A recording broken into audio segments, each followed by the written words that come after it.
Assam, west Bengal, అటు తమిళనాడు, ఇటు కేరళ. ఈ 4 రాష్ట్రాలు కూడా చాలా ఇంపార్టెంట్ స్టేట్స్ ఒక రకంగా చెప్పాలంటే.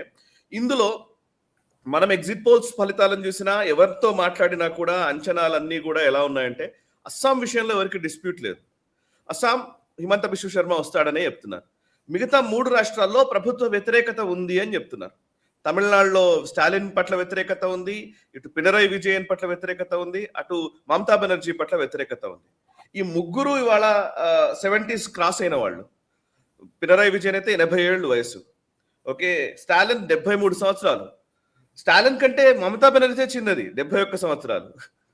ఇప్పుడు హిమంత బిశ్వ శర్మ 57 ఇయర్స్. సో ఈ ముగ్గురు కూడా వాళ్ళ మూడు ముఖ్యంగా మమతా బెనర్జీ అండ్ స్టాలిన్ కి అయితే ఈ 2 పార్టీలకు సంబంధించిన భవితవ్యం దీని మీద ఆధారపడి ఉంది. ఒకవేళ డిఎంకే ఫెయిల్ అయితే, టీవీకే కనుక ఎమర్జ్ అయితే, డిఎంకే రేపు పొద్దున ఏమవుతుందో తెలియని పరిస్థితి. అంటే కరుణానిధి ఉన్నప్పుడు పరిస్థితి వేరు, ఇప్పుడు వేరు. సో మమతా బెనర్జీ కూడా అంతే, అట్లాంటి పరిస్థితుల్లోనే ఉన్నాయి. కాబట్టి మీ ఉద్దేశం ఏంటి? నిజంగానే హిమంత బిశ్వ శర్మకు వ్యతిరేకత కనిపించట్లేదు అంటున్నారు, మరి మిగతా వాళ్ళకేమో ఎందుకు ఇంత వ్యతిరేకత ఉంది? సాయి గారు, హిమంత బిశ్వ శర్మ హిస్టరీ మనం మొదలవుతున్న తరుణ్ గొగోయ్ ఉన్న ఒక లీడర్షిప్ మీకు తెలిసింది, ఒక కొట్లాట ఉండే వాళ్ళ నడిమిట్లో ఒక డిఫరెన్స్ ఆఫ్ ఒపీనియన్ ఉండే. తరుణ్ గొగోయ్ ఆల్ పవర్ఫుల్ అయిపోయారు అస్సాంలో, ఆయన ఎవరు మార్చలేరు అని ఒక స్థితికి వచ్చినప్పుడు హిమంత బిశ్వ శర్మ రాహుల్ గాంధీని కలవడానికి వెళ్ళారు. మీకు గుర్తుంటుంది, ఫేమస్ కుక్క బిస్కెట్ స్టోరీ అది. సో ఆ రోజు నుంచే హిమంత బిశ్వ శర్మకు ఒక ఫాలోయింగ్ ఉండే అస్సాంలో. మనం ఒక మాట గుర్తుపెట్టుకోవాలి, Himanta Biswa Sharma is very combative. నాకు ఒకసారి ఆయనకి యోగి ఆదిత్యనాథ్కి ఒక సిమిలారిటీ కనిపిస్తుంది. మీరు నితీష్ కుమార్ లేకుంటే మన ఈవెన్ దేవేందర్ ఫడ్నవీస్ చాలా సాఫ్ట్గా ఉంటారు వీళ్ళు. కానీ హిమంత బిశ్వ శర్మ అగ్రెసివ్. నిన్న సుప్రీంకోర్టులో కూడా ఆయన వ్యతిరేకంగా ఒక supreme court pulled him up for making statement అనమాట, పవన్ ఖేరా వ్యతిరేకంగా. చాలా మటుకు ఆయన కొంచెం అగ్రెసివ్గా ఉంటాడు. ఒకసారి ఆ లాంగ్వేజ్లో ఓవర్ అగ్రెసివ్ కూడా కావచ్చు. దానికి కారణాలు ఉన్నాయి సాయి గారు.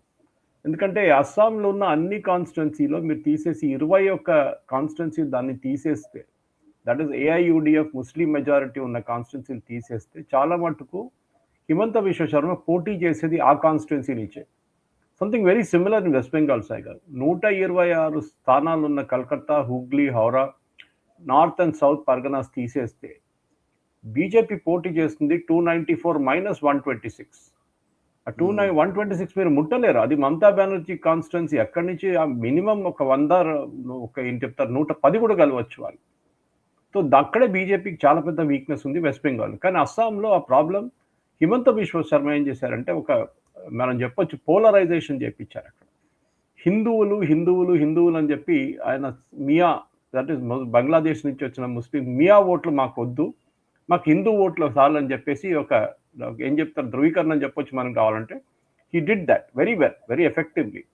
దానికి వాళ్ళు తప్పట్లేము. ఎందుకంటే అస్సాంలో చాలా మటుకు ఇది మనం అందరికి తెలిసిందే, all Assam students union Prafulla Kumar Mahanta time నుంచి బంగ్లాదేశ్ నుంచి వచ్చిన ముస్లిమ్స్ గురించే చాలా మటుకు అస్సాంలో ఎప్పుడు కూడా డిబేట్ నడుస్తుంటుంది. మనకు తెలిసింది ఆ టైంలో రాజీవ్ గాంధీ గారు ఒప్పందం చేశారు. దాని తర్వాత అక్కడ national register for citizens introduce అయింది. చాలా మందిని తొలగించారు, కానీ ఇప్పుడు దాకా వాళ్ళు బంగ్లాదేశ్కి పంపించలేదు. వాళ్ళు భారతదేశంలో అక్కడెక్కడ వెళ్ళి సెటిల్ అయిపోయారు వాళ్ళు.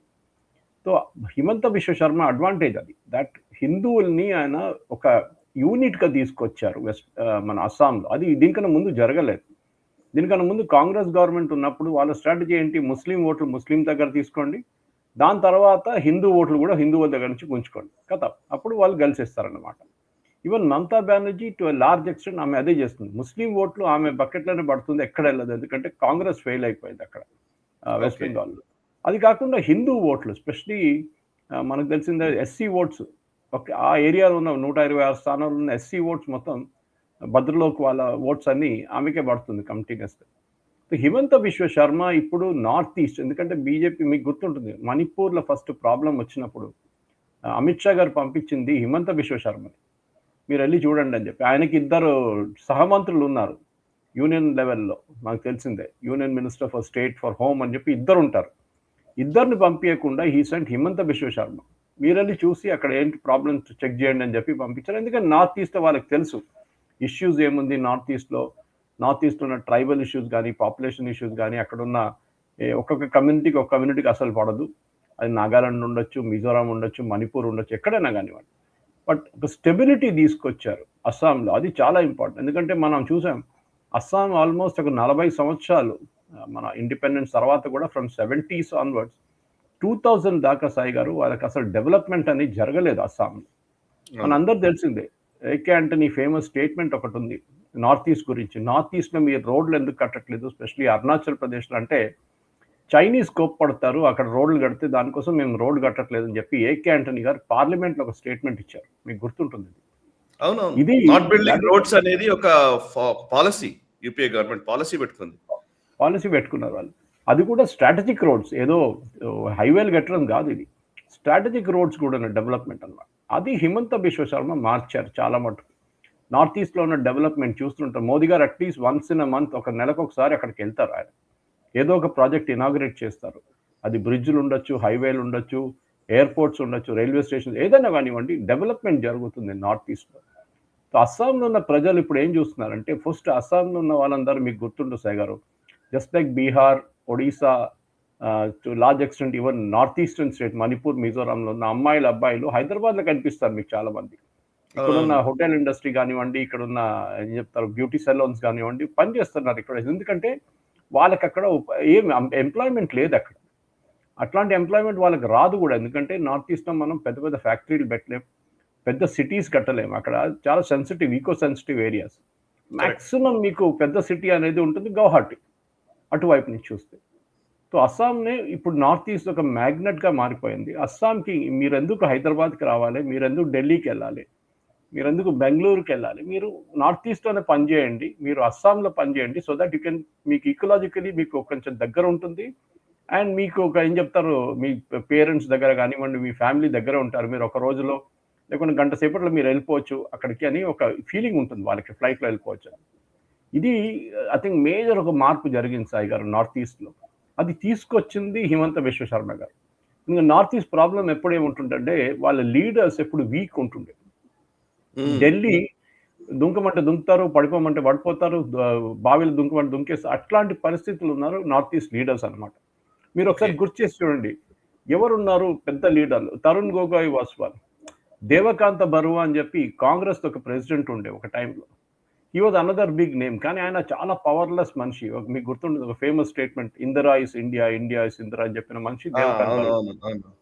సో అస్సాం నుంచి లీడర్లు అనేది ఎప్పుడు పైకి రాలేదు. ఐ థాట్, నేను కాలేజీలో చదువుతున్న టైంలో all Assam students all powerful. Prafulla Kumar Mahanta అంటే నేను అనుకున్నాను నెక్స్ట్ ముఖ్యమంత్రి ఆయనేగా, ఇంకెవరు రాలేరు అక్కడ అనుకున్నాం. ఆ పరిస్థితులు ఉండే. ఇప్పుడు అహంకార పరిషత్ ఒక సపరేట్ యూనిట్గా పొలిటికల్ పార్టీగా మారిపోయారు. కానీ అప్పుడు కూడా 6 సీట్లు 7 సీట్లు గెలుస్తున్నారు. వాళ్ళు దానికన్నా ఎక్కువ గెలవాలి ఉండే, 20-30 మినిమం గెలవాలి. కానీ వాళ్ళతో కావట్లేదు. అంటే ఆ లీడర్షిప్, యంగ్ లీడర్షిప్ అనేది ప్రఫుల్ల కుమార్ మహంత టైం నుంచి it is not carried over అన్నమాట. అది ఆ గ్యాప్ ఫిలప్ చేశారు హిమంత బిశ్వ శర్మ లాంటి వాళ్ళు. నేను ఎప్పుడు చెప్తుంటాను, ఈ కాంగ్రెస్ది చాలా పెద్ద తప్పు ఏంటంటే టాలెంట్ రీటైన్ చేయలేరు వాళ్ళు. అది మన కార్పొరేట్ లెవెల్లో కూడా మన అప్రైజల్స్ నడుస్తున్నప్పుడు, నాకు గుర్తుంది, నా అప్రైజల్స్ నడుస్తున్నప్పుడు మా జూనియర్స్ ఎవరైనా రిజైన్ చేసి వెళ్ళిపోయారంటే అది నా మీద ఒక బ్లాక్ మార్క్గా వస్తుంది. ఓకే, ఎందుకు వెళ్ళిపోయారు? మీరు ఎగ్జిట్ ఇంటర్వ్యూలో చెప్పుంటాడు ఆయన, వాళ్ళు నా బాస్ బాగాలేడు, మోటివేషన్ చేయరు, నాకు చాలా ఎక్కువసేపు పని చేపిస్తారు, జీతం తక్కువ ఉంది, చాలా రీజన్స్ చెప్తారు ఎగ్జిట్ ఇంటర్వ్యూలో. అది మన మీద వస్తుంది తర్వాత.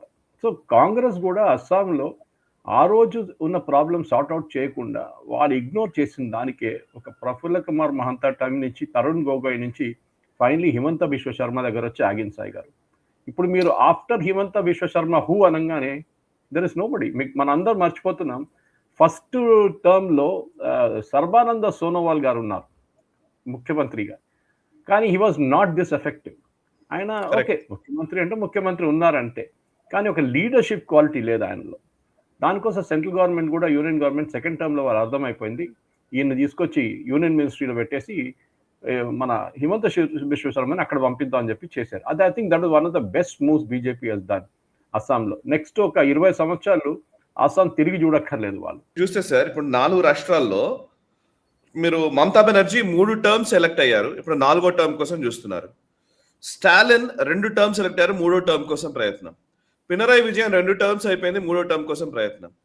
అస్సాం హిమంత బిశ్వ శర్మ కూడా 2 టర్మ్స్ అయిపోయింది, 3వ టర్మ్ కోసం ఆయన ప్రయత్నం. అంటే అఫ్కోర్స్ ఆయన ముఖ్యమంత్రిగా ఒక్క టర్మ్, అంతకుముందు సర్బనాథ్ సోనోవాల్ ప్రభుత్వం ఉండనే ఉంది. సో అంటే బీజేపీ ప్రభుత్వం 2 టర్మ్స్.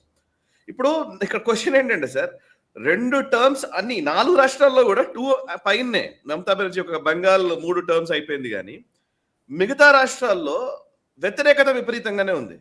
మనం చూస్తున్నాం కూడా. మీరు కూడా ఇప్పుడు కేరళలో ప్రభుత్వం మారబోతోంది, అటు బెంగాల్లో మారుతుందా మనం చూడాలి కానీ బట్ విపరీతమైన వ్యతిరేకత, బీజేపీ నంబర్స్ అయితే విపరీతంగా పెరుగుతున్నాయి, డౌట్ ఏం లేదు కదా. అంటే ఆ ఎఫెక్ట్ అయితే కనబడుతుంది. ఆమె అఫ్ కోర్స్ అక్కడ గెలవడానికి కారణం, లేదా ఒకవేళ ఇప్పుడున్న పరిస్థితి అడ్వాంటేజ్ కూడా ఏంటంటే ఆ ఓటు బ్యాంక్ మాత్రమే ఆమె అడ్వాంటేజ్. నిజంగా ఓటు బ్యాంక్ కనుక తీసేసేస్తే డెఫినెట్లీ అక్కడ ప్రభుత్వం ఈజీగా మారుతుంది. అంత వ్యతిరేకత ఉంది. ఇటు స్టాలిన్ విషయంలో కూడా అంతే, 2 టర్మ్స్ అయిపోయింది. ఇవాళ స్టాలిన్ కి వ్యతిరేకంగా కూడా ఇప్పుడు ఈవెన్ కొన్ని పోల్స్టర్స్ వీళ్ళందరూ కూడా వేరే ఫలితాలు వేస్తున్నారు. ప్రభుత్వ వ్యతిరేకతను ఖచ్చితంగా పరిగణలోకి తీసుకున్నారు వాళ్ళు. బట్ అస్సాంలో ఎందుకు వ్యతిరేకత లేదు? ఇది బీజేపీ ప్రభుత్వం ఉండడం వలన, లేకపోతే హిమంత బిశ్వ శర్మ పట్ల వ్యతిరేకత లేదా, లేదా మిగతా ముఖ్యమంత్రుల పట్ల వ్యతిరేకత ఉందా? ఓవరాల్ గా ఒకసారి చెప్పండి సార్, మనం ఇండివిజువల్ గా వెళ్దాం. ఓవరాల్ గా what is the difference? Himanta Biswa Sharma గురించి మనం ఆల్రెడీ మాట్లాడాం. బేసిక్లీ ఆయన ఏంటంటే ఒక ఓవర్ ఆర్చింగ్ లీడర్షిప్ తీసుకొచ్చారు Sai garu. And comparison again is to Yogi Adityanath. UP పరిస్థితి ఎట్లా ఉండే దారుణ పరిస్థితి ఉండే, law and order specially, investment లేదు. అట్లాంటి ఒక చోట్లలో అస్సాంలో ఇప్పుడు సెమీ కండక్టర్ యూనిట్ తీసుకొచ్చి సెటప్ చేశారు. ఎందుకంటే అస్సాంలో there is plenty of water, నీళ్ళు చాలా ఉన్నాయి. అక్కడ కావాల్సింది one of the biggest thing semi conductor, మన అందరు తెలిసిందే, నీళ్ళు కావాలి. Power of course is another factor. అస్సాంలో ఆ డెవలప్మెంట్ తీసుకొచ్చారని చూడండి, బ్రిడ్జ్లు కట్టారు, రైల్వే స్టేషన్ కట్టారు, రైల్ లింక్స్ ఎక్స్పాండ్ చేశారు. అది అస్సాంని ఒక నేషనల్ లెవెల్తో కలుపుకుంటూ వెళ్ళిపోతే, అదర్వైజ్ ఎప్పుడు ఏం చెప్తారు, అస్సాం అక్కడ ఎక్కడో ఉందిలే నార్త్ ఈస్ట్లో అని చెప్తారు. మ్యాక్సిమం గౌహాటీ గురించి మాట్లాడతారు.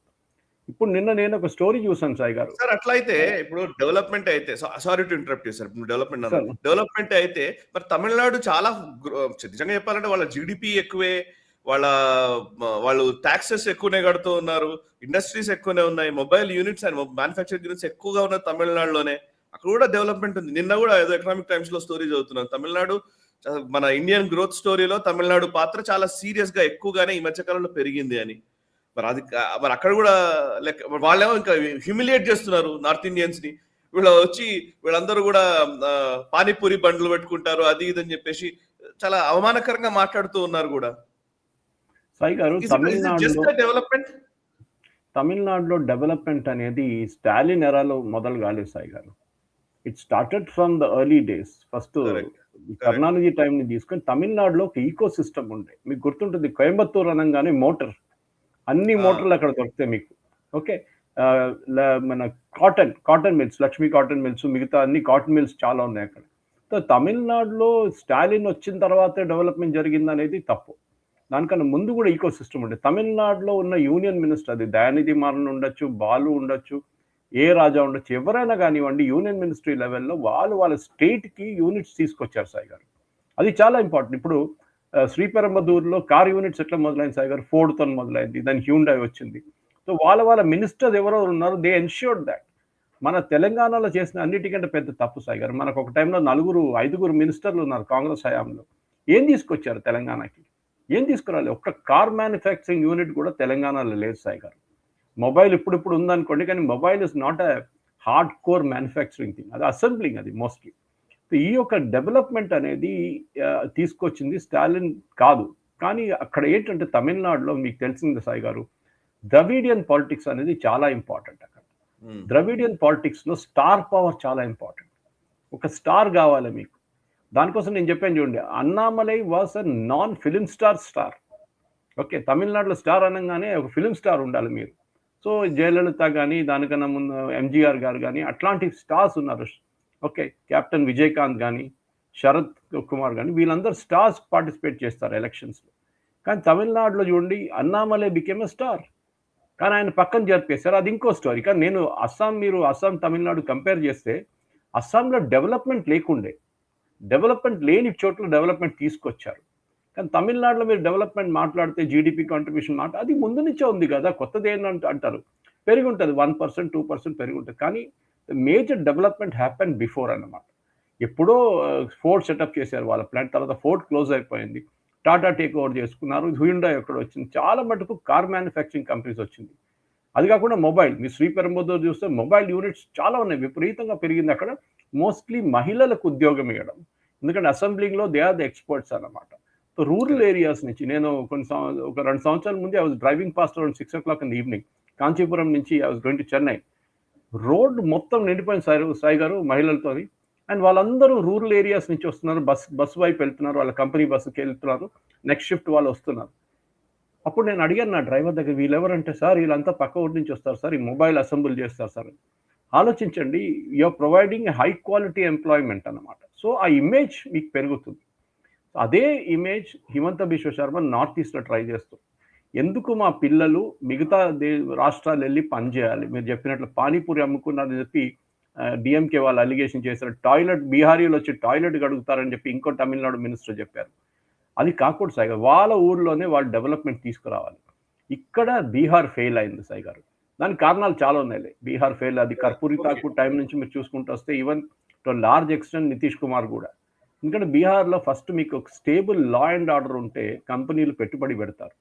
యూపీలో అదే ప్రాబ్లం ఉంది. యూపీలో పెట్టుబడి ఎందుకు రాలేదంటే యూపీలో లా అండ్ ఆర్డర్ బాగాలేకుంటుంది. దానికోసం కానీ యోగి ఆదిత్యనాథ్ వచ్చిన తర్వాత ఎన్కౌంటర్లు అన్ని మొదలైన తర్వాత దెన్ ఇప్పుడు ఒక స్టెబిలిటీ వచ్చింది. సో దానికోసం మీరు నోయిడా కానీ మిగతా చోట్ల చూసిన ఎంప్లాయ్మెంట్ చాలా మటుకు వస్తుంది. విపరీతమైన ఇన్వెస్ట్మెంట్ వస్తుంది అటువైపు అనమాట.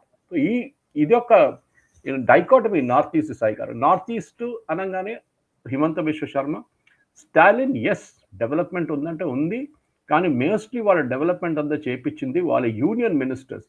ఎవరో ఈవెన్ మెడికల్ కాలేజెస్ చూసుకోండి సాయి గారు. బాలు ఉన్నప్పుడు మ్యాక్స్లో మెడికల్ కాలేజ్ తీసుకొచ్చారు తమిళనాడుకి. అటానమస్ యూనివర్సిటీస్ చూడండి తమిళనాడులో చాలా ఉన్నాయి. కానీ మన వైపు ఈవెన్ ఆంధ్ర కానీ తెలంగాణ కానీ జరగలేదు. మినిస్టర్లు వాళ్ళ పని చూసుకున్నారు, వాళ్ళ సెల్ఫిష్ ఇంట్రెస్ట్ చూసుకున్నారు, కానీ స్టేట్ డెవలప్మెంట్ చూసుకోలేదు వాళ్ళు. అది ఈవెన్ దయానిధి మారన్, ఈ మొబైల్ ఫోన్ మ్యానుఫ్యాక్చరింగ్ యూనిట్స్ దయానిధి మారన్ తీసుకొచ్చారు. ఇది మనం గుర్తుపెట్టుకోవాలి. కానీ అస్సాంకి అట్లా ఒక రిప్రజెంటేటివ్ లేకుండే సాయి గారు, who could go to Delhi lobby చేసి ఇది ఉద్యోగం తీసుకుని. దాంట్లో మోదీ గారు స్పెషలీ అండ్ అమిత్ షా గారు లా అండ్ ఆర్డర్ వైపు వీళ్ళిద్దరు ఒక ఇది పెట్టేశారు, that we will stabilise the law and order. Modi గారేమో డెవలప్మెంట్ తీసుకొస్తారు and Himanta Biswa Sarma will implement. ఈ ముగ్గురు కలిసి చేసిన పనితో ఇవాళ అస్సాంలో మీరు డెవలప్మెంట్ చూస్తున్నారు. అండ్ దానికోసం హిమంత బిశ్వ శర్మకి ఒక పాజిటివ్ ఇమేజ్ ఉందన్నమాట. ఈ వీడియో మీకు నచ్చినట్టయితే లైక్ చేయండి, 10 మందికి షేర్ చేయండి. అలాగే కామెంట్ల రూపంలో మీ అభిప్రాయాలను మాతో పంచుకోండి. Nationalist hub group of channels ను సబ్స్క్రైబ్ చేసుకుని తెలుగునాట జాతీయవాద జర్నలిజాన్ని ప్రోత్సహించండి. ఈ వీడియో కింద ఉన్న బెల్ ఐకాన్ పై క్లిక్ చేయడం మర్చిపోవద్దు.